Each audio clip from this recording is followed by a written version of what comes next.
વિદ્યાર્થી મિત્રો કેમ છો બધા? આપણે ઉત્સેચકની સમજૂતી મેળવી રહ્યા છીએ. અત્યાર સુધીના લેક્ચરોમાં આપણે ઉત્સેચક શું છે, ઉત્સેચક એટલે શું, ઉત્સેચક કોને કહેવાય એના વિશેના આપણે સરસ મજાના લેક્ચર તમને આપ્યા છે. વિદ્યાર્થી મિત્રો, આપણે જાણીએ પ્રમાણે તો કે સાહેબ ઉત્સેચક એટલે શું, તો કે સાહેબ ઉત્સેચક એટલે આપણે એવું જરૂર કહી શકીએ કે ઉત્સેચકો બીજું કંઈ નહીં પરંતુ પ્રોટીનના બનેલા કાર્બનિક રસાયણો છે કે જેઓ પ્રક્રિયામાં શું કરે છે, તો સાહેબ કોઈ પણ જૈવ રાસાયણિક પ્રક્રિયામાં ભાગ લે છે. પ્રક્રિયાના વેગમાં શું કરે, તો સાહેબ પ્રક્રિયાના વેગમાં વધારો કરે અને પ્રક્રિયાને અંતે શું કરે, તો સાહેબ એક નવો પદાર્થ આપે. આ નવા પદાર્થને આપણે નિપજ કહીએ અને ઉત્સેચકો એના મૂળ સ્વરૂપમાં આપણને પાછા પ્રાપ્ત થાય છે. તો આમ આવા એક કાર્બનિક જે રસાયણ છે કે જે જૈવ રાસાયણિક પ્રક્રિયા કોષોમાં ચાલતી જે જૈવ રાસાયણિક પ્રક્રિયા છે એમાં ભાગ લઈ અને પ્રક્રિયાના વેગમાં વધારો કરી અને પ્રક્રિયાને અંતે આપણને શું આપે, તો સાહેબ નિપજ આપે છે. તો આવા જે કાર્બનિક રસાયણો છે, આવા જે જૈવ કાર્બનિક રસાયણો કે જેમને આપણે શું કહીએ, તો જેમને આપણે ઉત્સેચક અથવા આના માટેનો એક અંગ્રેજી શબ્દ છે આને એન્ઝાઇમ્સ તરીકે પણ ઓળખવામાં આવે છે. તો વિદ્યાર્થી મિત્રો, બરોબર, એન્ઝાઇમ્સ શું છે એની મેં તમને એક સરસ મજાની સમજૂતી આપી. ઉત્સેચક શું છે એની એક મેં તમને સરસ મજાની વ્યાખ્યા આપી. આની અગાઉના લેક્ચરમાં આપણે ઉત્સેચક વિશે ઘણું બધું સમજીશું તો જ તમને આવડશે. વિદ્યાર્થી મિત્રો, આજના લેક્ચરમાં આપણે ઉત્સેચકનું નામકરણ અને એનું વર્ગીકરણ કેવી રીતે કરીએ છીએ અથવા ઉત્સેચકનું નામકરણ કેવી રીતે કરી શકાય અને એને કેટલા વર્ગોમાં વિભાજિત કરી શકાય એના વિશેની આપણે ચર્ચા કરવાની છે. વિદ્યાર્થી મિત્રો, આપણે જાણીએ છીએ મેં કહ્યું પ્રમાણે કે આપણું આખું ચેપ્ટર જે છે એ જૈવ અણુઓનું ચેપ્ટર છે. જૈવ અણુઓ શું છે, જૈવ અણુઓ માટેની જે આખી સમજૂતી છે એ આપણને આખા ચેપ્ટરમાં આપેલી છે. આપણે ક્રમમાં, બરાબર છે, કાર્બોદિત છે, લિપિડ છે, પ્રોટીન છે, ન્યુક્લિક એસિડ છે, આ બધા જ જૈવ રાસાયણિક અણુઓ ભણતા આવ્યા છે અને હવે આપણે ઉત્સેચકની સમજૂતી મેળવી રહ્યા છે. ઉત્સેચકના લેક્ચર બેટા એ મેં આની અગાઉના લેક્ચર તમને જ્યારે મેં આપેલા હશે ત્યારે તમે એને સમજી લીધા હશે તો જ તમને આ ટોપિક આવડશે. વિદ્યાર્થી મિત્રો, આપણે આજે ઉત્સેચકનું નામકરણ અને વર્ગીકરણ કેવી રીતે કરી શકાય એની એક સરસ મજાની માહિતી આપીશું. આપણે જાણીએ છીએ તે પ્રમાણે કે ઉત્સેચકની શોધ, અલગીકરણ અને એનો અભ્યાસ થઈ ચૂક્યો છે. ઉત્સેચક દ્વારા જુદી જુદી જે પ્રક્રિયાઓ છે એ પ્રક્રિયાઓના ઉત્પ્રેરકને આધારે જુદી જુદી પ્રક્રિયામાં ઉત્સેચક જે ભાગ લે છે, કયા પ્રકારના ઉત્સેચક કઈ પ્રકારની પ્રક્રિયામાં ભાગ લે છે એને આધારે આપણે શું કરીએ છીએ, તો સાહેબ ઉત્સેચકો જે છે એને આપણે આવા 6 વર્ગોમાં શું કરીએ છીએ, તો સાહેબ 6 વર્ગોમાં વિભાજિત કરીએ છીએ. શું કરીએ બેટા, તો સાહેબ આવા 6 વર્ગોમાં આપણે એને વિભાજિત કરીએ છીએ. ટૂંકમાં અહીંયા ઉત્સેચકોને 6 વર્ગોમાં, તેમજ પ્રત્યેક જે વર્ગ છે એ પ્રત્યેક વર્ગને ફરી પાછું 4 થી 13 ઉપવર્ગોમાં પણ આપણે શું કરીએ છીએ, વિભાજિત કરીએ છીએ. ક્લાસ અને પછી સબ ક્લાસ, બરોબર છે. તો 4 થી 13 ઉપવર્ગોમાં પણ ફરી પાછા પ્રત્યેક વર્ગને આપણે શું કરીએ, તો પ્રત્યેક વર્ગને આપણે આ રીતે શું કરીએ છીએ, વિભાજિત કરીએ છીએ. આપણી ચોપડીમાં બેટા બહુ ડિટેલિંગ આપેલું નથી કે ઉત્સેચકનું નામકરણ કેવી રીતે કરી શકાય. ખાલી એક નાની સરખી માહિતી છે. પ્રત્યેક ઉત્સેચકનું નામકરણ કરવા માટે 4 અક્ષરીય સંખ્યાઓનો આપણે આધાર લેવો પડે છે, બરોબર છે. ઉત્સેચકનું વર્ગીકરણ કરવા માટેની એક કમિટી છે, આને આપણે ઈસી કહીએ છીએ. શું કહીએ બેટા, તો આને આપણે ઈસી તરીકે ઓળખીએ અને આ જે ઈસી છે એ ઈસી આવા 4 અક્ષરીય જે સંખ્યાઓ છે, આ 4 અક્ષરીય સંખ્યાઓને ધ્યાનમાં રાખી અને પછી પ્રત્યેક ઉત્સેચકનું શું કરતી હોય છે, તો સાહેબ પ્રત્યેક ઉત્સેચકનું નામકરણ કરતી હોય છે. તો આ એક મેં તમને બાબત સમજાવી. આ ઉપરાંત ઉત્સેચકનું નામકરણ મુખ્યત્વે છે ને બેટા 2 રીતે પણ કરવામાં આવે છે. 2 રીતે, તો 2 રીતો કઈ છે, બરાબર, આ નીટ માટેની થોડીક માહિતી છે. 2 રીતો કઈ છે, તો કે સાહેબ 2 રીતે કરવામાં આવે, જેમાં એક રીત એવી છે કે ઉત્સેચક કયા પ્રકારની પ્રક્રિયામાં ભાગ લે છે. એક રીત મેં શું કીધી, ઉત્સેચક કયા પ્રકારની જે પ્રક્રિયા છે એ કયા પ્રકારની પ્રક્રિયામાં ભાગ લે છે, બરોબર છે. આને આધારે એનું આપણે વર્ગીકરણ કરી શકીએ. અને બીજી રીત જે છે એ બીજી રીત, બરોબર છે. તો ઉત્સેચક જે છે એના નામની પાછળ એના નામની પાછળ આપણે શું કરીએ છીએ તો કે સાહેબ s પ્રત્યય લગાડી દઈએ. શું કરીએ? s પ્રત્યય લગાડી દઈએ. તો આ રીતે ઉત્સેચકનું આપણે મુખ્યત્વે આવા બે પ્રકારે નામકરણ કરીએ. ધારો કે કોઈ એક એવો ઉત્સેચક છે જે ઓક્સિડેશન અને રિડક્શનની પ્રક્રિયામાં ભાગ લે છે, તો આપણે એને શું કહીશું તો કે સાહેબ કયા પ્રકારની પ્રક્રિયામાં ભાગ લે છે તો સાહેબ ઓક્સિડેશન અને રિડક્શન, તો આપણે એને ઓક્સિડો રિડક્ટેઝ ઉત્સેચક કહીશું. મેં શું કહ્યું કે નામકરણ કરવા માટે આપણે શું કરીએ છીએ તો સાહેબ પાછળ s પ્રત્યય લગાડીએ છીએ. શું કરીએ છીએ બેટા તો કે સાહેબ પાછળ આપણે s પ્રત્યય લગાડી અને પછી ઉત્સેચકનું નામકરણ કરીએ છીએ. ધારો કે કોઈ એક ઉત્સેચક એવો છે કે જે એક સમૂહને એક પ્રક્રિયામાંથી એક સમૂહને બીજા પ્રક્રિયાર્થી સાથે જોડી આપે, તો આ એક સમૂહનું ટ્રાન્સફર થયું કહેવાય. તો અહીંયા આવા ઉત્સેચકનું વર્ગીકરણ તો કે ટ્રાન્સફરેઝિસ બરાબર, અને પાછળ s લગાડી એટલે ટ્રાન્સફરેઝ પ્રકારનો ઉત્સેચક. તો વિદ્યાર્થી મિત્રો તમને અહીંયા એક મેં સરસ મજાની માહિતી આપી બરાબર કે તમને એ ખ્યાલ આવ્યો કે ઉત્સેચકનું આપણે નામકરણ બરાબર કેવી રીતે કરી શકીએ. હવે વિદ્યાર્થી મિત્રો આપણે આપણા મૂળ મુદ્દા ઉપર આવી જઈએ એટલે આપણને ખબર પડે. મુખ્યત્વે અહીંયા આપણે શું કહ્યું કે સાહેબ ઉત્સેચકનું વર્ગીકરણ કરવા માટે આપણે પ્રત્યેક ઉત્સેચક જે છે એને આપણે બરાબર ઉત્સેચક જે છે એને આપણે આવા 6 વર્ગોમાં શું કરીએ છીએ તો સાહેબ 6 વર્ગોમાં 6 જુદા જુદા સમૂહોમાં આપણે એને વિભાજિત કરીએ છીએ બરાબર છે. તો પહેલો કયો છે તો કે સાહેબ પહેલો ઓક્સિડો રિડક્ટેઝ પ્રકારનો ઉત્સેચક, બીજો કયો છે તો કે સાહેબ બીજો ટ્રાન્સફરેઝિસ પ્રકારનો ઉત્સેચક, ત્રીજો કયો છે તો કે સાહેબ ત્રીજો હાઇડ્રોલેઝિસ પ્રકારનો ઉત્સેચક, ચોથો કયો છે તો કે સાહેબ ચોથો લાયઝિસ પ્રકારનો ઉત્સેચક, પાંચમો આઇસોમરેઝિસ અને લિગેઝિસ. તો વિદ્યાર્થી મિત્રો તમને અહીંયા આવા 6 નામ વર્ગીકરણના યાદ રહી ગયા. તો આને આપણે યાદ રાખીશું બરાબર. ઓથલીલ આના ઉપરથી હવે તમને નામ યાદ રહે. ઓ તો ઓ શું સૂચવે છે તો કે સાહેબ ઓક્સિડો રિડક્ટેઝ, ટી શું સૂચવે તો કે સાહેબ ટી ટ્રાન્સફરેઝિસ, એચ શું સૂચવે તો કે સાહેબ હાઇડ્રોલેઝિસ, એલ શું સૂચવે છે તો કે સાહેબ એલ એ લાયઝિસ, આઈ શું સૂચવે છે તો કે સાહેબ આઈ આઇસોમરેઝિસ અને એલ તો એ લિગેઝિસ. તો વિદ્યાર્થી મિત્રો પહેલા તો તમને આ એક ટૂંકું નામ યાદ રહી ગયું કે ઉત્સેચકના વર્ગીકરણો કરવા માટે આપણે આ એક નામ યાદ રાખીશું ઓથલીલ. શું નામ યાદ રાખીશું બેટા? ઓથલીલ. હવે એક એક કરી આપણે દરેકના ઉદાહરણ પણ હું તમને આપતો જઈશ એટલે તમને ઉદાહરણ પણ યાદ રહી જશે અને ઉદાહરણથી તમને સમજૂતી ખબર પડી જશે. વિદ્યાર્થી મિત્રો આપણી ચોપડીમાં કોઈ જગ્યાએ ચોક્કસ ઉદાહરણ આના માટેના આપેલા નથી, પણ હું તમને જે ઉદાહરણ આપીશ તો તમને આખી પ્રક્રિયા કેવી રીતે થાય છે એની એક સરસ મજાની સમજૂતી ખબર પડી જશે. તો પહેલો એક ઉત્સેચક શું નામ લખ્યું મેં? પહેલો એક વર્ગ કયો છે ઉત્સેચકનો તો કે સાહેબ ઓક્સિડો રિડક્ટેઝિસ અથવા ડિહાઇડ્રોજિનેસિસ પ્રકારનો ઉત્સેચક. વિદ્યાર્થી મિત્રો નામમાં જ તમને ખબર પડી જાય કે ઉત્સેચક કયા પ્રકારના કાર્ય સાથે સંકળાયેલો છે. ઉત્સેચક કયા પ્રકારના? તો આ પ્રકારના ઉત્સેચકોની ખાસિયત એ છે કે કોષમાં ચાલતી જે ઓક્સિડેશન અને રિડક્શનની પ્રક્રિયા, ઓક્સિડેશન રિડક્શનની જે પ્રક્રિયા છે એને આપણે ટૂંકમાં રેડોક્સ પ્રક્રિયાઓ તરીકે ઓળખીએ છીએ. કયા નામે ઓળખીએ તો સાહેબ આને આપણે રેડોક્સ પ્રક્રિયાઓ તરીકે ઓળખીએ છીએ. તો એની સાથે આ પ્રકારના ઉત્સેચક સંકળાયેલા છે. તમને એ ખબર છે કે જે ઉત્સેચક પદાર્થમાંથી હાઇડ્રોજનને દૂર કરાવી આપે અથવા જે પ્રક્રિયામાં પદાર્થમાંથી હાઇડ્રોજન દૂર થાય છે તો આને આપણે શું કહીએ તો કે એને આપણે ડિહાઇડ્રોજિનેશન તરીકે ઓળખીએ અને આવા પ્રકારના ઉત્સેચકને ડિહાઇડ્રોજિનેસ ઉત્સેચક કહીએ. તો પ્રક્રિયા કઈ થઈ ગઈ તો કે સાહેબ ડિહાઇડ્રોજિનેસિસ. પ્રક્રિયામાં શું કરે તો કે સાહેબ ઓક્સિજનને ઉમેરી આપે, ઓક્સિજનને ઉમેરી આપે એવી પ્રક્રિયાને તો સાહેબ ઓક્સિડાઇઝિંગ પ્રક્રિયા.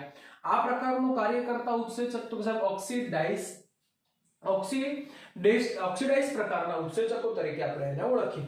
ટૂંકમાં ઓક્સિડેઝ તરીકે તે ઓળખાય. તો આ પ્રકારના ઉત્સેચકો એ ખાસ કરીને તમને ખબર પડી ગઈ કે સાહેબ આ પ્રકારના ઉત્સેચકો કે જે ઓક્સિડેશન અને રિડક્શન આ બંને પ્રક્રિયા સાથે આ પ્રકારના ઉત્સેચક સંકળાયેલા હોય બરોબર છે. અહીંયા આપણને આપણી સમજ માટે અહીંયા ઉત્સેચક કે જે બે પ્રક્રિયકો, આ બે પ્રક્રિયકો કયા કયા છે તો સાહેબ અહીંયા આપણને એક એવી પ્રક્રિયા આપેલી છે કે જેમાં બે પ્રક્રિયકો છે, એક S છે બરાબર અને બીજો એક પ્રક્રિયક કયો છે તો સાહેબ S' છે. S એ રિડ્યુસ કરતા છે અને S' એ ઓક્સિડાઇઝ કરતા છે બંને વચ્ચે ઓક્સિડો રિડક્શન ને પ્રક્રિયાને ઉત્પ્રેરિત કરે છે.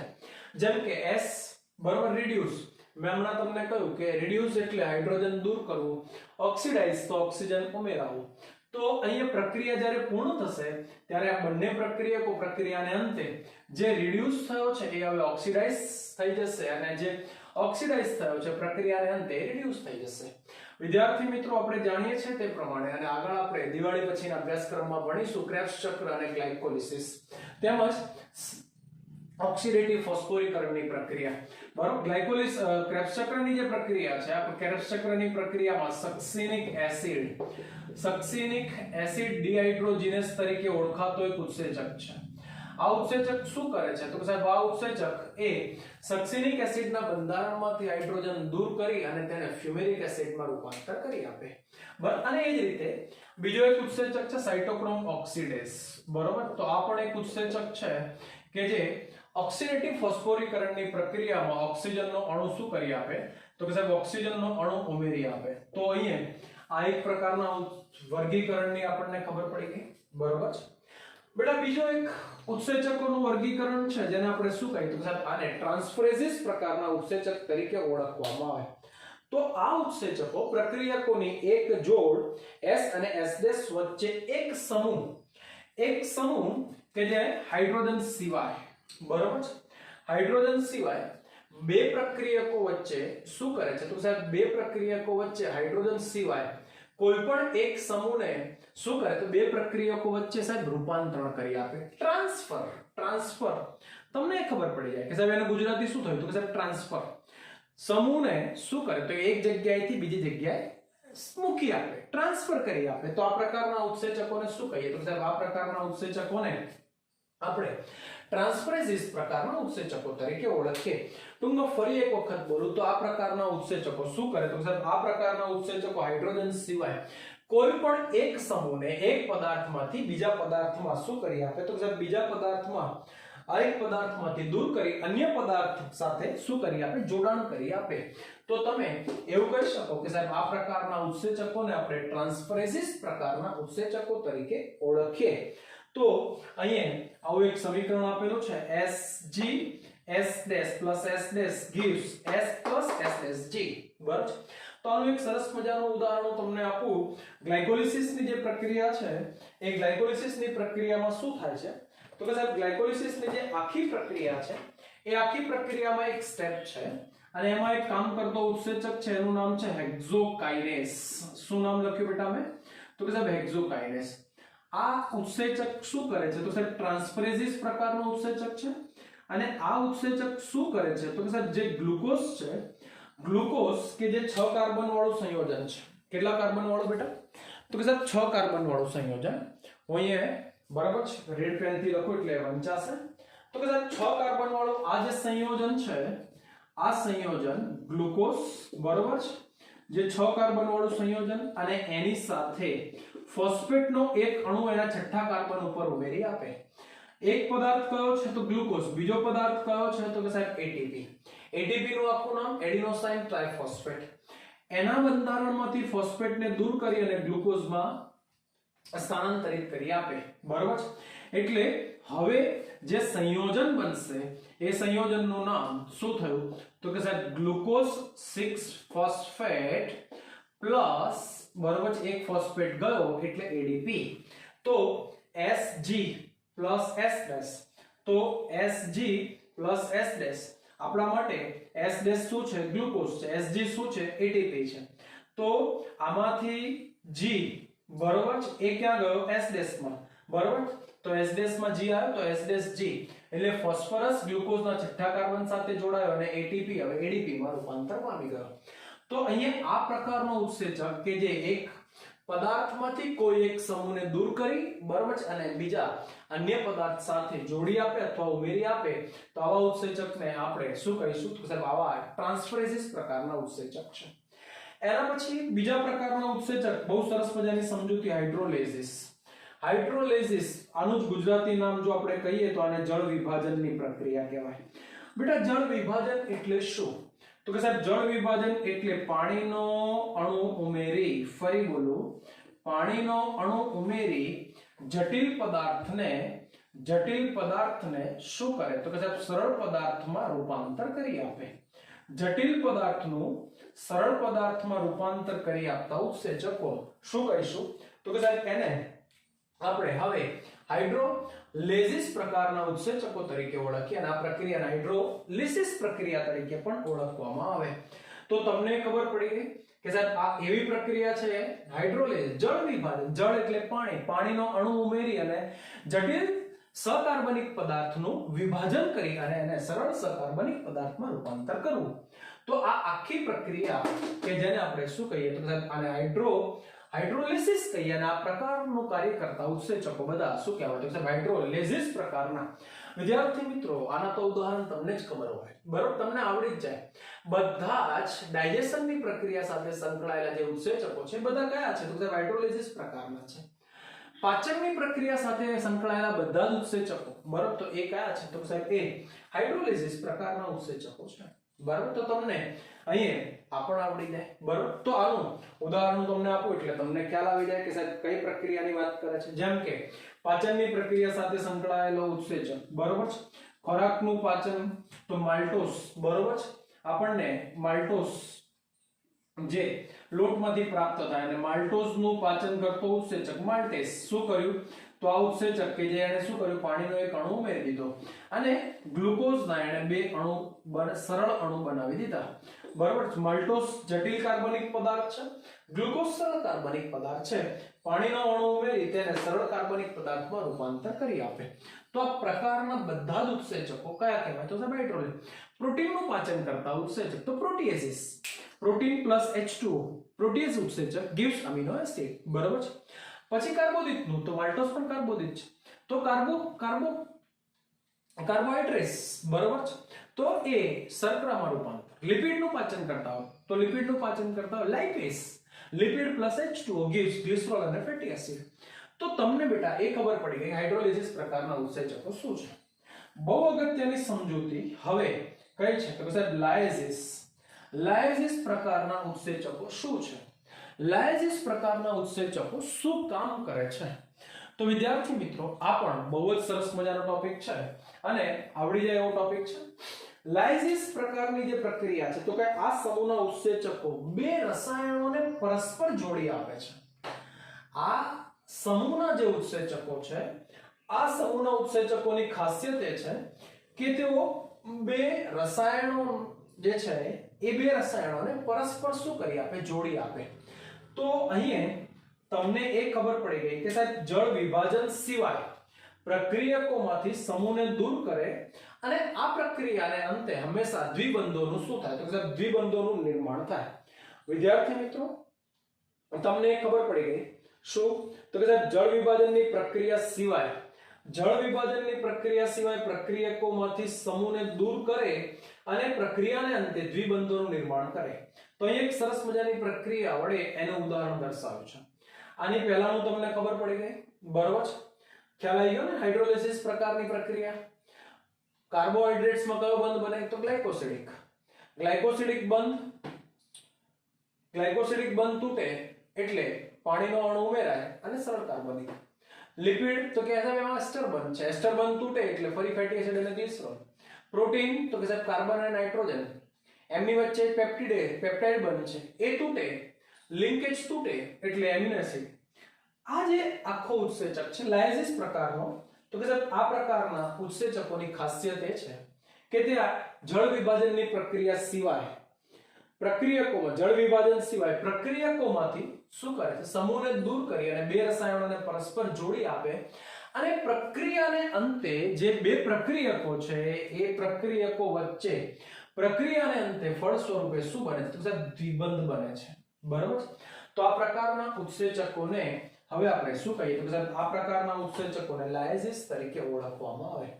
અહીં આપણને એક બે પ્રક્રિયક આપેલા છે જેમાં બરાબર તમે જોશો તો કે સાહેબ અહીં કાર્બન બરોબર છે, કાર્બનની સાથે X સમૂહ છે અને આ કાર્બનની સાથે Y સમૂહ છે. બે કાર્બન તમે જરા ધ્યાનથી જો તો આ એક કાર્બન આની પાસે કેટલા બંધ છે તો કે સાહેબ આની પાસે એક કાર્બન વચ્ચે અને એક કાર્બન અને X વચ્ચે. આ કાર્બન તો આની પાસે પણ બે બંધ છે એક કાર્બન કાર્બન વચ્ચે અને એક બરોબર છે Y વચ્ચે. તો બે કાર્બન એકબીજા સાથે દ્વિબંધ વડે જોડાયેલા. તો અહીંયા જુઓ 1 અને 2, 1 અને 2. તો આ બે કાર્બન વચ્ચે દ્વિબંધ બની ગયો. બરોબર છે. અને X બરોબર છે એ કાર્બન સાથે એક બંધ વડે જોડાયેલો છે અને Y પણ કાર્બન સાથે એક બંધ. ટૂંકમાં X અને Y એક બંધ વડે જોડાય એટલે પ્રક્રિયા પૂર્ણ થશે એટલે સમૂહ દૂર થશે અને X અને Y આ બંને વચ્ચે એક બંધ રસાય છે. આ બંધ દર્શાવે છે, કોઈ પ્લસ કે માઈનસ ની નિશાની નથી બેટા. બરોબર ધ્યાનથી જોશો એટલે તમને ખ્યાલ આવશે. તો કે સાહેબ X અને Y વચ્ચે શું રચાય? તો કે સાહેબ X અને Y એકબીજા સાથે એક બંધ વડે તેઓ શું કરે છે? સાહેબ એકબીજા સાથે તેઓ એક બંધ વડે જોડાય છે. આવી એક સરસ મજાની પ્રક્રિયા છે અને એ પ્રક્રિયાને આપણે આ રીતે સમજીએ તો તમને પણ બરોબર આઈડિયા આવી જશે અને તમને પણ ખ્યાલ આવી જશે કે લાયઝિસ પ્રકારની પ્રક્રિયા શું છે. લાયઝિસ પ્રકારની જે પ્રક્રિયા છે એમાં શું કરવામાં આવે બરોબર અને આખી પ્રક્રિયા કેવી રીતે થાય છે. તો વિદ્યાર્થી મિત્રો અહીંયા એક પ્રક્રિયા છે એસિટિક એસિડ. હું લખું છું અહીંયા એસિટિક એસિડ બરોબર છે પ્લસ આ એક બરોબર છે આ એક પદાર્થ છે અને એની સાથે બીજો એક પદાર્થ કોએન્ઝાઇમ A. બે પદાર્થ બરોબર છે. બંને પદાર્થો એકબીજા સાથે શું કરે? તો કે સાહેબ બંને પદાર્થો એકબીજા સાથે જોડાય છે. બરાબર. આ જોડાણ માટે શક્તિ વપરાય છે. શક્તિ શેમાંથી પ્રાપ્ત થાય? તો સાહેબ ATP માંથી. અને અહીંયા એક ઉત્સેચક કામ કરે જેનું નામ છે એસિટાઇલ બસ સિન્થેટેઝ ઉત્સેચક. કયો ઉત્સેચક બેટા? તો સાહેબ એસિટાઇલ કોએન્ઝાઇમ સિન્થેટેઝ. તો એસિટાઇલ કોએન્ઝાઇમ સિન્થેટેઝ અને પ્રક્રિયા જ્યારે પૂર્ણ થશે ત્યારે આ બંને એકબીજા સાથે જોડાઈ જશે અને હવે જે સંયોજન બનશે એને કહેવાય એસિટાઇલ કોએન્ઝાઇમ A.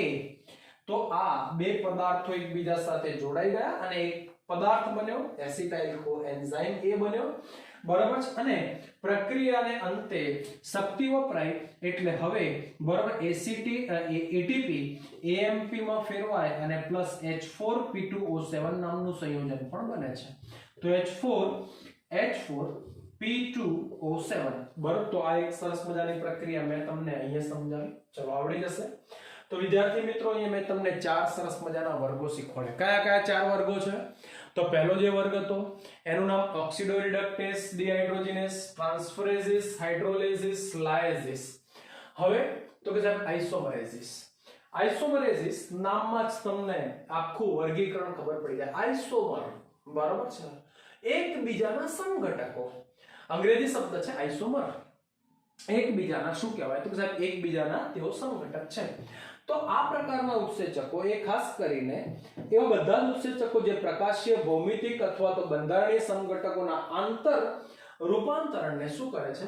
તો એવા બધા જ ઉત્સેચકો કે જે પ્રક્રિયાના પ્રકાશીય ભૌમિતિક અથવા બંધારણીય જે સમઘટકો છે એ બંધારણીય સમઘટકોના આંતર રૂપાંતરણને ઉત્પ્રેરિત કરવાનું કામ કરે.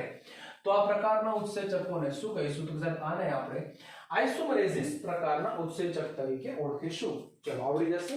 હું એક અહીંયા ઉદાહરણ આપીશ તો તમને ખ્યાલ આવશે. આપણે આગળ ભણીશું 14મો પાઠ ક્રેબ્સ ચક્ર, ગ્લાયકોલિસિસ અને ઓક્સિડેટિવ ફોસ્ફોરાયલેશન જે શ્વસનની પ્રક્રિયાના સ્ટેપ છે જેમાં આપણે આવું ભણીશું જેમાં ગ્લુકોઝ કેટલા કાર્બન વાળું સંયોજન છે મેં આગળ ક્યાંક શીખવાડ્યું 6 કાર્બન વાળું અને એની સાથે ફોસ્ફરસ જોડાઈ ગયો છે તો ગ્લુકોઝ 6 ફોસ્ફેટ બની ગયો. શું બની ગયો બેટા?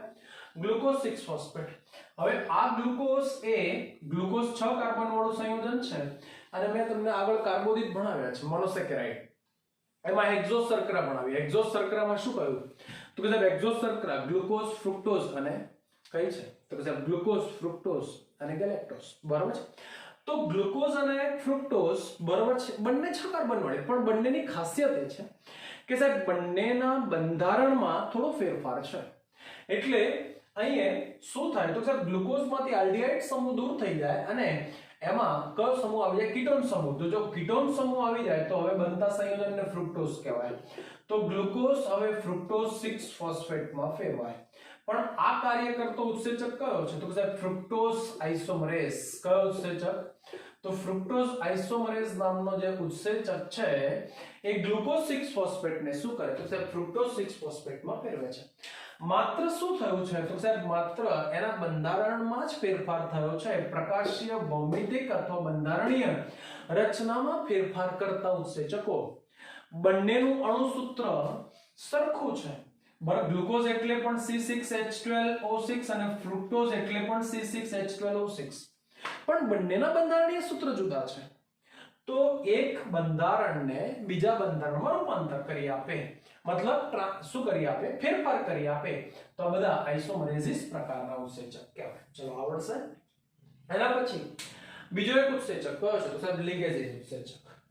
લિગેઝિસ નામનો ઉત્સેચક, સોરી આની પહેલા એક ભૂલ થઈ ગઈ મારાથી. તો અહીંયા આ જે સમીકરણ છે બરોબર, એ અહીંયા નહીં આવે. અહીંયા આપણે આ જે પ્રક્રિયા છે આમાં એક ઉદાહરણ આપણે ભણીએ તો અહીંયા જળ વિભાજન સિવાય, સોરી થોડુંક રિવાઇઝ કરીશું. જળ વિભાજન સિવાય પ્રક્રિયકોમાંથી સમૂહને દૂર કરે. જળ વિભાજન સિવાય પ્રક્રિયકોમાંથી સમૂહને શું કરે? તો સાહેબ દૂર કરે અને દ્વિબંધોનું નિર્માણ કરે. આવું કાર્ય કરતો ઉત્સેચક જેને આપણે લાયઝિસ કહીએ, અને આવું કાર્ય કરતો એક ઉત્સેચક છે જેનું નામ છે આલ્ડોલેસ પ્રકારના ઉત્સેચક. કયા ઉત્સેચક કહીશું?